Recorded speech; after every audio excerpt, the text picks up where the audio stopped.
الحمد لله رب العالمين والعاقبة للمتقين والصلاة والسلام على سيد الأنبياء والمرسلين وعلى آله وأصحابه أجمعين أما بعد فأعوذ بالله من الشيطان بسم الله الرحمن الرحيم إن الذين آمنوا وعملوا الصالحات كانت لهم جنات الفردوس نزلا آمنت بالله صدق الله مولانا العظيم উপস্থিত মুআজ্জাজ মুহতারাম সম্মানিত মুসল্লিয়ানে কেরাম, আল্লাহ রাব্বুল আলামিনের দরবারে অসংখ্য শুকরিয়া যে আল্লাহ রাব্বুল আলামিন মেহেরবানি করে দয়া করে আমাদেরকে জুমার নামাজ আদায়ের জন্য মসজিদে আসার তৌফিক দান করেছেন। আলহামদুলিল্লাহ।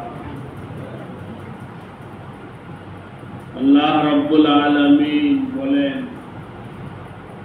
নিশ্চয়ই যারা ঈমান আনবে, ঈমান খালেস ঈমান যাদের হবে, যাদের ঈমান মজবুত হবে, ঈমানদার যারা হয়ে যাবে, ওয়া আমিলুস সালিহাতি এবং নেক আমলওয়ালা হবে, জিন্দেগিতে তালাশ করে যারা কিভাবে আমি আল্লাহকে পাবো, এর জন্যে যত নেক আমল আছে সব নেক আমল করার জন্য কোশিশ করে, চেষ্টা করে, মেহনত করে, ঈমানকে বিশুদ্ধ বানায়, আমলকে নেক বানায়, নেক আমল করে। কানাত লাহুম জান্নাতুল ফিরদাউস, ওই ব্যক্তিদের জন্য জান্নাতুল ফিরদাউস হয়ে যাবে নুজুলা, মেহমান।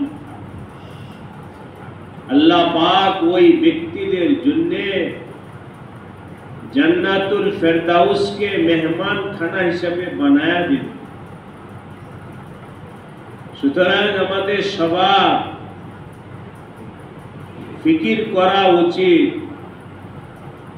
যে আমার আমলটা কিভাবে নেক আমল হয়, আমলে সালেহ হয়।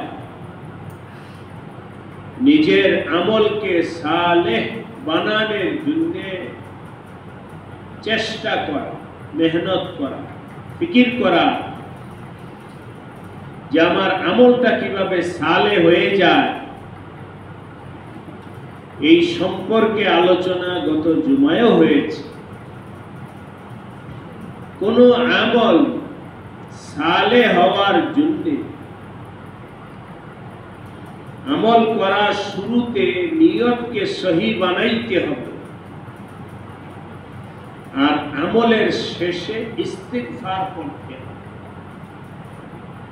আমল শুরু করার আগে নিয়তকে সহি বানাও যে আমি এই আমলটা কেন করতেছি, উদ্দেশ্য কি, মকসদ কি, টার্গেট কি, লক্ষ্য কি, কেন এটা করতেছি, কেন মসজিদে যাব, কেন নামাজ পড়ব, কেন দান করব। আগে নিয়তকে সহি বানাও। হাদিসে আসছে নবী আলাইহিস সালাম বলেছেন, মুহাদ্দিসিনে কেরাম তাদের কিতাব হাদিসের কিতাবের মধ্যে কমবেশ সবাই এই হাদিসটা অনেক গুরুত্ব সহকারে লিখছে। কোন কোন মুহাদ্দিস তো আছেন কিতাবের শুরুতেই নিয়ে আসে হাদিসটা, এই হাদিস দ্বারাই কিতাব শুরু করেছে।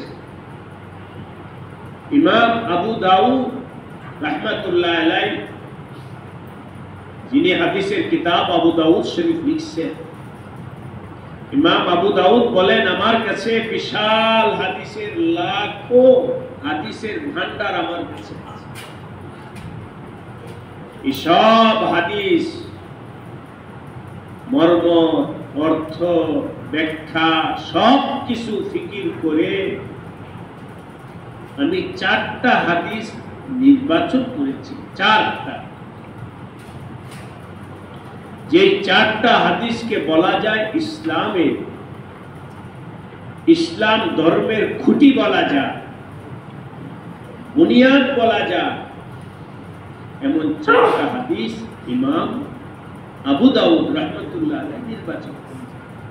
তার মধ্যে একটা হাদিস যেটা আপনাদেরকে শোনাইতে চাচ্ছি, ইমাম বুখারী রাহমাতুল্লাহ আলাইহি তার কিতাবের শুরুতে এই হাদিস দ্বারাই কিতাব শুরু। হাদিস হলো, ইন্নামাল আ'মালু বিন্নিয়াত, সমস্ত আমল আল্লাহ পাকের কাছে গ্রহণযোগ্য হবে নিয়ত হিসাবে। ওয়া ইন্নামা লিইমরিইন মা নাওয়া, ব্যক্তি যেমন নিয়ত করবে তার ফল তেমনই হবে। ওয়া ইন্নামা লিইমরিইন মা নাওয়া, তুমি যেমন নিয়ত করবা তোমার ফল তেমনই হবে। এটা হলো একটা নীতিগত কথা। নবী আলাইহিস সালাম এক্সাম্পল হিসাবে বলেছে, ধরো কথার কথা, হিজরত একটা আমল। নিজের মাতৃভূমি ছেড়ে অন্য দেশে অন্য এলাকায় চলে যাওয়া, মক্কা ছেড়ে মদিনায় চলে যাওয়া, নিজের জন্মভূমি রেখে পর দেশে পাড়ি জমানো, এটা একটা ইবাদত, কঠিন ইবাদত, মুশকিল ইবাদত, এবং তার ফজিলত অনেক বেশি আছে। আমি হিজরত সম্পর্কে এখন সামগ্রিক আলোচনায় যাব না। নবীজি তৎকালীন সময়ের জন্য কঠিন জটিল আমল হিজরতকে উদাহরণ হিসেবে বলেছে। সুতরাং এই হিজরতের মতো আমলটাও, মান কানাত হিজরাতুহু ইলাল্লাহি ওয়া রাসূলিহি, কেউ যদি হিজরত করে আল্লাহ এবং রাসূলের জন্য, আল্লাহকে পাওয়ার জন্য, রাসূলকে পাওয়ার জন্য, আল্লাহর সন্তুষ্টি হাসিলের জন্য, রাসূলে পাক সাল্লাল্লাহু আলাইহি ওয়াসাল্লামের সন্তুষ্টি হাসিলের জন্য। এই মদিনায় কেন যাইতেছো? মক্কায় সুযোগ সুবিধা আছে, সবকিছু, পরিবার পরিজন, বংশ, ব্যবসা বাণিজ্য, টাকা পয়সা সব কিছু ভালো মক্কায়, কিন্তু মদিনায় কেন যাইতেছো? বলে আল্লাহ, আমার আল্লাহকে পাওয়ার জন্য, আল্লাহর হুকুম আসছে মদিনায় যাও, আমার আল্লাহর হুকুম রক্ষার জন্য, আমার আল্লাহর সন্তুষ্টির জন্য আমি যাইতেছি। রাসূলিহি, এবং রাসূলে পাক সাল্লাল্লাহু আলাইহি ওয়াসাল্লামকে পাওয়ার জন্য মদিনায় যাই, বাস এই উদ্দেশ্যে কেউ মদিনায় যাই। নবীজি বলেন, ফামান ওয়া ইন্নামা লিইমরিইন মা নাওয়া ফামান কানাত হিজরাতুহু ইলাল্লাহি ওয়া রাসূলিহি ফাহিজরাতুহু ইলাল্লাহি ওয়া রাসূলিহি। আর এই হিজরতের দ্বারা এসে আল্লাহ এবং রাসূলকে পাবে, কারণ এই নিয়তি বের হয়েছে, পেয়ে যাবে, সে আল্লাহকে পেয়ে যাবে, রাসূলকে পেয়ে যাবে। যখন মক্কায় খুব জটিল হালাত চলতেছিল, মুসলমানদের উপরে নির্যাতনের স্টিম রোলার চলতেছিল মক্কায় ঈমানওয়ালার উপরে, কি করা যায়? নবী আলাইহিস সালাম কিছু সাহাবীকে বললেন, তোমরা হাবশায় আবিসিনিয়ায় হিজরত করো। ওই এলাকার বাদশা শুনছি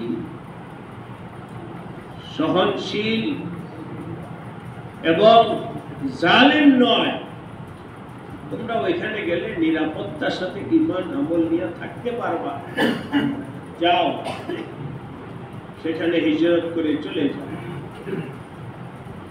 ঈমানওয়ালাদের একটা কাফেলা হিজরত করে চলে গেছে আবিসিনিয়া। নবীজির কথা, কিছু সময় গড়ানোর পর মক্কার অবস্থা আরো উত্তপ্ত হয়ে গেল। নবীজি পর্যন্ত হিজরত করতে বাধ্য হলেন। নবীজি হিজরত করলেন আল্লাহ পাকের ইশারায়, কুদরতের ইশারায় মদিনা। তাহলে মুহাজির সাহাবীরা দুই দিকে, কেউ চলে গেছে আবিসিনিয়ায় আর কেউ আসছে মদিনা। যারা আবিসিনিয়া হিজরত করে চলে গেছেন তারা পরে শুনতে পারছে যে নবীজিও মদিনায় চলে গেছে। তারা আলোচনায় বসলেন যে তারাও হিজরত করছে, আমরাও হিজরত করছি, হিজরতের আমল হিসাবে সওয়াব তো দুজনেরটা বরাবর, কিন্তু যারা মদিনায় হিজরত করছে তাদের তো প্লাস পয়েন্ট আরেকটা আছে। সেই প্লাস পয়েন্টটা হলো নবীজিও তো মদিনায় আছে। যারা মদিনায় হিজরত করছে তারা হিজরতও পাইছে, নবীকেও পাইছে। আমরা তো শুধু হিজরত করছি কিন্তু নবীজিকে তো আর পাইলাম না। তারা মশওয়ারা করে হযরত জাফর রাদিয়াল্লাহু তাআলা আনহু নেতৃত্বে বলে, না, যখন বাড়িঘর ছাড়ছি আল্লাহর জন্য, তো হাবশে করে থাকলাম, মদিনায় জায়গা নবী আলাইহিস সালামের কাছে থাকবো, আরো সব বেশি হবে। বাস আবার হিজরত শুরু করেছে, আবিসিনিয়া থেকে আবার হিজরত শুরু করে আসছেন। নবীজির কাছে খবর পৌঁছে গেছে যে হযরত জাফর আবার সাগর পাড়ি দিয়ে মদিনায় আসতেছে। শুই না নবীজি এত খুশি হয়েছে। দুইটা কথা লক্ষণীয়, দুইটা কথা। যেদিন হযরত জাফর রাদিয়াল্লাহু তাআলা আনহু লম্বা পথ জীবন বাজি রেখে হিজরত করে মদিনায় পৌঁছে, নবীজি ওই সময় ছিলেন খায়বরে। খায়বর যুদ্ধ চলছে, মদিনায় ছিলেন না খায়বর। খায়বরের তাবুতে নবীজি ছিলেন। হযরত জাফর শুনে উনি চলতেন আর নবীজির সাথে দেখা করতেন। হযরত জাফরও সে খায়বর পৌঁছছেন। নবীজির যেই মুহূর্তে পৌঁছে হযরত জাফর, ওই সময় নবীজি বিশ্রাম করতেছিলেন তাবুতে। স্বাভাবিকভাবে বিশ্রামের সময় তো মানুষ, এই আমি এখন নামাজের সময় আপনারা যে পোশাক পরে আসছেন, বিশ্রাম তো এই পোশাক পরে, ওটা খুলে গেঞ্জি গায়ে থাকবে আমাদের অভ্যাস অনুযায়ী। নবী আলাইহিস সালাম বিশ্রাম করতেছিলেন, ওই সময় তার গায়ে পরার যে চাদরটা ছিল, ওই চাদরটা তো আলাদা করে রাখা ছিল। নবীজির কাছে খবর পৌঁছে জাফর আসছে। নবীজি উঠাই ফওরান তাবু থেকে বের হয়েছে হযরত জাফরকে, ওনার গায়ে যে চাদর নাই নবীজি চাদর ধইরা পড়ার আগে আগে পড়তে পড়তে চাদর ধরে নবীজি বাইরে চলে গেছে। জাফর তো আবুর বাইরে বসা, নবীজি জাবরায়া তাকে ধরে মুআনাকা। হযরত জাফর বলেছেন, আমার জীবনের বিশাল বড় প্রাপ্তি।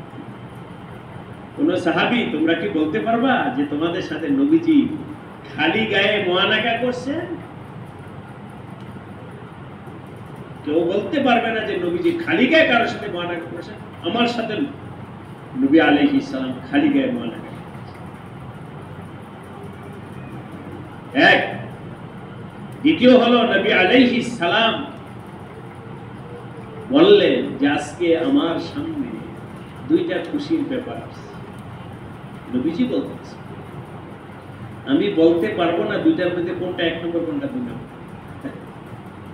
আজকে আল্লাহ পাক আমার সামনে দুইটা খুশির বিষয় দিয়েছে, দুইটার মধ্যে কোনটা এক নম্বর কোনটা দুই নম্বর আমি বলতে পারবো। তাহলে এই আজ দীর্ঘ সাধনার পর আজকে খায়বর দুর্গ বিজিত হয়েছে, বিজয় হয়েছে, এটা একটা বিশাল বড় খুশির ব্যাপার। দ্বিতীয় হলো জাফর আজকে পৌঁছে গেছে। ফামান কানাত হিজরাতুহু ইলাল্লাহ ওয়া রাসূলিহি, হযরত জাফরের হিজরত তো আল্লাহ রাসূলকে পাওয়ার জন্য হয়েছে। সুতরাং তোমার নিয়ত যদি সহি থাকে, আল্লাহ এবং আল্লাহ রাসূলকে পেয়ে যাবে। ফামান কানাত হিজরাতুহু ইলা দুনিয়া, আর যদি কেউ হিজরত করে দুনিয়া পাওয়ার জন্য, ইউসিবুহা, দুনিয়া পেয়ে যাবে। দুনিয়ার জন্য কেন মদিনায় কেন যেতেছে? ব্যবসা বাণিজ্যের জন্য। আমাদের দেশের অনেক ওয়াকার আছে যারা ওখানে কাজের জন্য, চাকরির জন্য মদিনায় যায়। আপনি মদিনায় গেলেন নবীজির রওজা হাজিরি দেওয়ার জন্য, সালাম দেওয়ার জন্য। আরেকজন মদিনায় গেছে চাকরির জন্য। তো চাকরির জন্য যে গেছে সে তো চাকরি করবে। আমাদের মদিনায় অনেক হোটেলে, রাস্তাঘাটে, বিভিন্ন কাজে বাংলাদেশি অনেক ছেলে চাকরি করতেছে। তাদের যাওয়া তো হলো চাকরির জন্য। আপনি ওমরায় অথবা হজে গেছেন, আপনি কেন মদিনায় গেছেন? চাকরির জন্য, পয়সা পাওয়ার জন্য না। সুতরাং যে চাকরির জন্য যাবে, যে টাকার জন্য যাবে, সে টাকা পাবে, সে চাকরি পাবে, আল্লাহ এবং রাসূলকে পাবে না। আও ইলা ইমরাআতিন ইয়ানকিহুহা, অথবা কেউ যদি হিজরত করে নারী পাওয়ার জন্য, সে সেটা পাবে। তাই বড় থেকে বড় আমল নিয়তের গলতির কারণে, বড় থেকে বড় আমল নিয়তের গলতির কারণে আল্লাহ পাকের এখানে মূল্যহীন হয়ে যায়, কোনো দাম নেই। আবার সাধারণ আমল, ছোট থেকে ছোট আমল সহি নিয়তের কারণে আল্লাহ পাকের কাছে অনেক দামি আমলে পরিণত হয়। তাই নবীজি সবক দিলেন, তুমি আগে নিয়তকে দুরুস্ত করো। আমল করার আগে নিয়তকে দুরুস্ত করো। আর দ্বিতীয় হলো আমল করার পরে ইস্তিগফার করো। হে আল্লাহ, যেভাবে আমল করার দরকার ছিল পারি নাই, যেভাবে আমল করার দরকার ছিল গলতি হয়ে গেছে, ভুল হয়ে গেছে, তোমার শান মোতাবেক হয় নাই, কিছুই হয় নাই, কিছুই হলো না, কি হইল? ইস্তিগফার করো। যেই ব্যক্তি আমল করার আগে নিজের নিয়তকে দুরুস্ত বানাইবে আর আমল করার পরে ইস্তিগফার করবে, ইনশাআল্লাহ তার এই আমলটা আমরা আশাবাদী। এই আমলটা আমলে সালেহ, এই আমলের দ্বারা আল্লাহকে পাওয়া যাবে। আর এর বিপরীত যদি হয়, স্মরণ রাখে এই আমলের দ্বারা দুনিয়াতে কিছু হতে পারে, প্রসিদ্ধি হতে পারে, মানুষের কাছে ভালো হতে পারে, মানুষের কাছে প্রশংসার পাত্র হতে পারে, সবাই ফুলের তোড়া দিতে পারে, অভ্যর্থনা দিতে পারে, অনেক কিছু করতে পারে, কিন্তু আমলের মাকসাদ যেটা ছিল আল্লাহকে পাওয়া, সেটা হবে না। এই দুইটা কথা আজকে আপনাদের ক্ষেত্রে পেশ করলাম। আল্লাহ পাক যাদেরকে তৌফিক দেন তারা যেন এই কথাগুলো নিয়ে চিন্তা ফিকির করে, তারা যেন এই বিষয়গুলো নিজেদের মধ্যে পয়দা করার চেষ্টা করে, যে আমল করার আগে ইখলাস বানাও, নিয়তকে সহি বানাও, আর আমল করার পরে আমলের কোতাহিগুলো তালাশ করো, কি হলো কি করার দরকার, নিজের আমলের দোষগুলো তালাশ করো, যে আমার আমলের মধ্যে কোন জায়গায় গলতি হয়েছে, আমার আমলে কোথায় ভুল হয়েছে, এই আমলটা কিভাবে করার দরকার ছিল, আমলের জন্য তৈয়ারিটা কেমন হওয়া দরকার ছিল, চিন্তা করো। আমল করার আগেও চিন্তা করো, আমলের পরেও চিন্তা করো। প্রত্যেকটা আমল, নামাজ হোক, রোজা হোক, দান সদকা, আল্লাহকে পাওয়ার জন্য যে কোনো আমল হোক, আগে একটু চিন্তা করো, পরে একটু। আপনাদের সামনে এই দুটোটা বিষয় আমি আর একটু পরিষ্কার করছি। আপনারা করেন কিন্তু হয়তো খেয়াল নাও করতে পারেন। কোরআনে কারীম তেলাওয়াত করা যখন শুরু করা হয়, কোরআন শরীফ আপনারা যখন পড়েন, কোরআন পড়া শুরু করার আগে কি করেন? আউযু বিল্লাহি মিনাশ শাইতানির রাজিম। কেন পড়লেন? অর্থ কি? আউযু বিল্লাহ মিনাশ শাইতানির রাজিম, আমি লাঞ্ছিত বিতাড়িত শয়তানের ধোঁকা থেকে হে আল্লাহ তোমার কাছে আশ্রয় চাইতেছি। কেন কোরআন পড়ার শুরুতে এটা বলছে? আল্লাহ নিজে বলে দিয়েছে, ওয়াইদা ফারাতাল কুরআন ফাস্তাইজ বিল্লাহ, যখন তুমি কোরআন পড়া শুরু করবে তখন আল্লাহর কাছে সাহায্য নিয়ে এরপরে শুরু করবে। এই জন্য আপনারা আউযু বিল্লাহ পড়ে এরপরে শুরু করেন। কি সমস্যা? সমস্যা হলো এই, আমার কোরআন তেলাওয়াতটা শয়তান ধোঁকা দিয়ে নষ্ট করা সম্ভব হচ্ছে। আমি পড়তেছি কিন্তু পড়াটা আমার নিয়ত, আমার অগার বিভিন্ন ভাবে আমার এই আমলটা শয়তান নষ্ট করে দিতে পারে। এই জন্য হে আল্লাহ, আমার আমলটা যেন শয়তান নষ্ট করতে না পারে, এই জন্য তোমার কাছে আমি সাহায্য চাই। আউযু বিল্লাহি মিনাশ শাইতান। বান্দা, তুমি আগে আমার থেকে সাহায্য নাও, এরপরে কোরআন পড়া শুরু করো। বাস, তাহলে আর শয়তান তোমার আমলটা নষ্ট করতে পারে। হাদিসে আসছে, যখন কেউ বাথরুমে যায় জরুরত সারার জন্য, পেশাব পায়খানা, তখন বাথরুমে যাওয়ার সময় দোয়া আছে। ওই দোয়ার মধ্যে মর্ম এই শয়তান থেকে পানা যায়। কেন? অন্য হাদিসে আসছে, যখন কেউ বাথরুমে যায় তখন শয়তান বিভিন্ন ভাবে ওই ব্যক্তিকে বাথরুমে প্রবঞ্চনাতে ধোঁকা দেয়। কিন্তু যখন কোন মুমিন দোয়া পড়ে বাথরুমে যায় তখন ওই ব্যক্তির মাঝখানে আর শয়তানের মাঝখানে আল্লাহ পাক একটা পর্দা দিয়ে দেয়। বাস, আপনি দোয়া পড়ে ঢুকলেন, এখন আর শয়তান বাথরুমে তোমাকে ধোঁকা দিতে পারবে না, প্রবঞ্চনা দিতে পারবে না। শয়তানের ধোঁকা থেকে তুমি বেঁচে দোয়া পড়ে ঢুকো, শয়তান তোমার মাঝখানে, আর শয়তানের মাঝখানে আল্লাহ পাক হায়েল করে। এরই একটা অংশ হিসাবে নবী আলাইহিস সালাম অন্য হাদিসে বলেছেন, গোসলখানায় পেশাব কইরো না, গোসলখানায় পেশাব কইরো না। কেন? গোসলখানায় যদি কেউ পেশাব করে তাহলে এই বদ আমলির কারণে শয়তান সুযোগ পাবে তোমাকে ওয়াসওয়াসা দেওয়ার জন্য।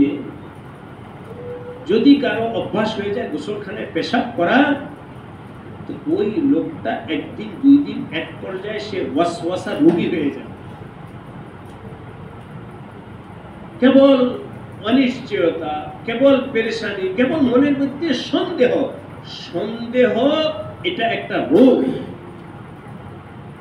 জানি না এটা আপনারা কিভাবে বুঝাবো, আপনারা বুঝতে পারছেন না। তবে আমার কাছে যেহেতু বিভিন্ন জন আসে, সেই হিসেবে বিষয়টা আমার কিছুটা উপলব্ধিতে আছে।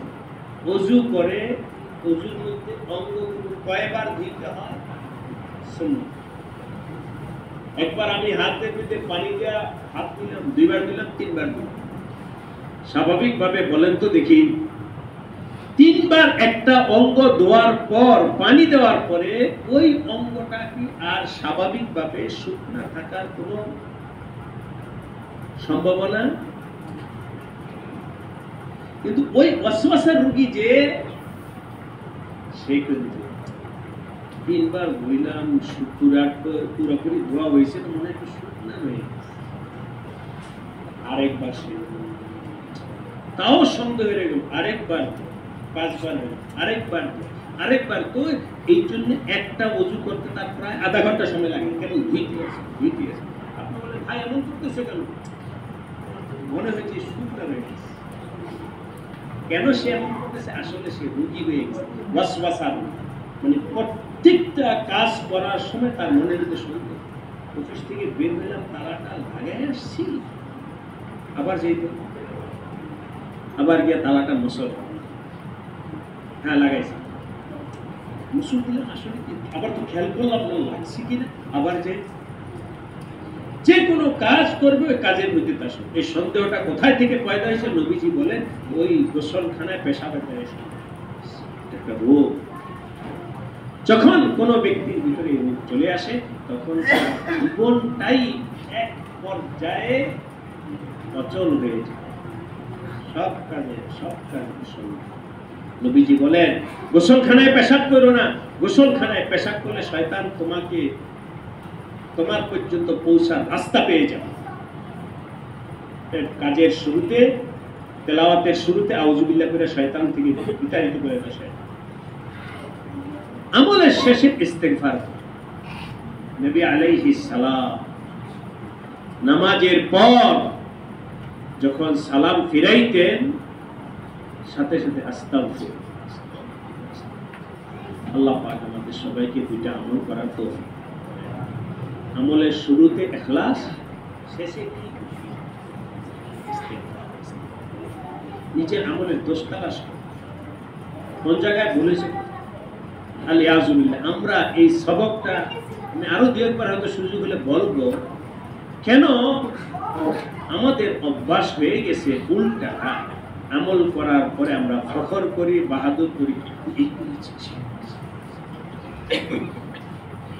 মাঝে মধ্যে হজ বা উমরা সফরে সাথীরা বলতে, আমি যারা আমার কাছের লোক আছে, আরে ভাই তুমি কি করছো না করছো আমাদের বলার দরকার নেই, আল্লাহ তো দেখছে। আজকে হজে চুমা দিছি, আজকে বললে করছি, এটা আবার রোমে এসে বলার দরকার। বারবার আমি তাম্বিহ করি, সতর্ক করি, বলছো কেন? এই বলার ভেতরে তো অন্য সুর পাওয়া যায়। নিজের ফখর, নিজের মর্যাদা, নিজের শ্রেষ্ঠত্ব, আরে আল্লাহর নিয়ামত, আমি এই করেছি। গোপন রাখো। ভুল কোথায় হয়েছে এটা তালাশ করো, যে আমলের ভুল কোন জায়গায় হয়েছে। এটার জন্য আল্লাহ তুমি তো সুযোগ দিয়েছে কুরবানি করা, ভুল হয়ে মাফ করে দাও। তুমি আল্লাহ তৌফিক দিয়েছো নামাজ পড়া, তুমি তো যথাযথভাবে করতে পারো, মাফ করে দাও। এটা হলো আসল আমল ছিল, আমল কবুল হওয়ার আলামত ছিল। তাই ওই জায়গা থেকে আমরা একটু বের হয়ে আসি। কোনো আমল করার পরে বলা বলি করবো না, বরং নিজের আমলের কোতাহি, দুর্বলতা, ভুল তালাশ করে তওবা করে ইস্তেগফার করি। আল্লাহ পাক আমাদের আমলের গুরুত্ব বুঝবার তৌফিক যারা সুন্নত কর্মী চান।